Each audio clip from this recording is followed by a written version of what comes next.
এটা হাঁহৰ মাংস হ'ব কোমৰা দি বনাম মই।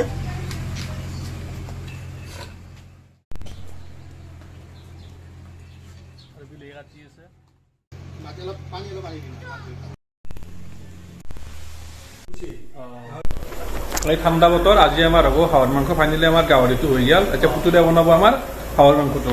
ফাইনেলি আমাৰ তেল দি ল'লা, তেল দিলোঁ।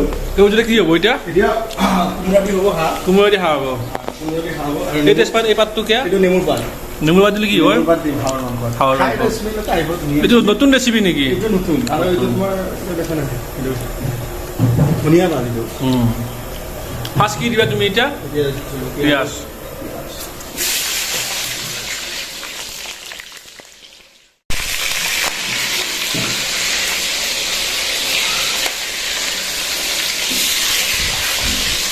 তাৰপিছত কি হ'ব ইয়াৰ পিছত?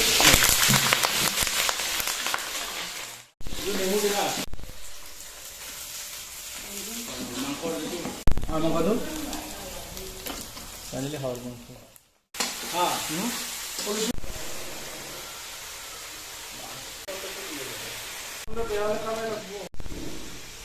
পানী কেইটা দিবা খাব?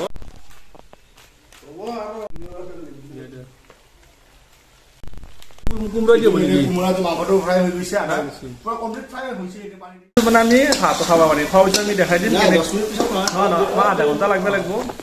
কিমান টাইম লাগিব? আধা ঘণ্টা। মজা চেণ্টটো আহি যায়।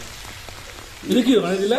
চেণ্টটো ধুনীয়া পানী বিচাৰি মানে আমাৰ স্পেচিয়েল মিনাৰেল পানী, মানে মিনাৰেল ৱাটাৰ, কিনা পানী। উপায় নাই আৰু কি কৰিম। মানে স্পেচিয়েল না খানাটো, সেইকাৰণে স্পেচিয়েলভাৱে বনাইছে বস্তুটাই। মানে এতিয়া ফাইনেলি পানী দিব হাঁহৰ মাংসত। পুৰা এই হাঁহৰ মাংস প্ৰায় হৈ গ'ল। আমি এতিয়া আছে টেষ্ট কৰি চাম হাঁহ মানে কেনেকুৱা হৈছে, আৰু আমি বস্তুটা কম মানে কেনে আনিছে।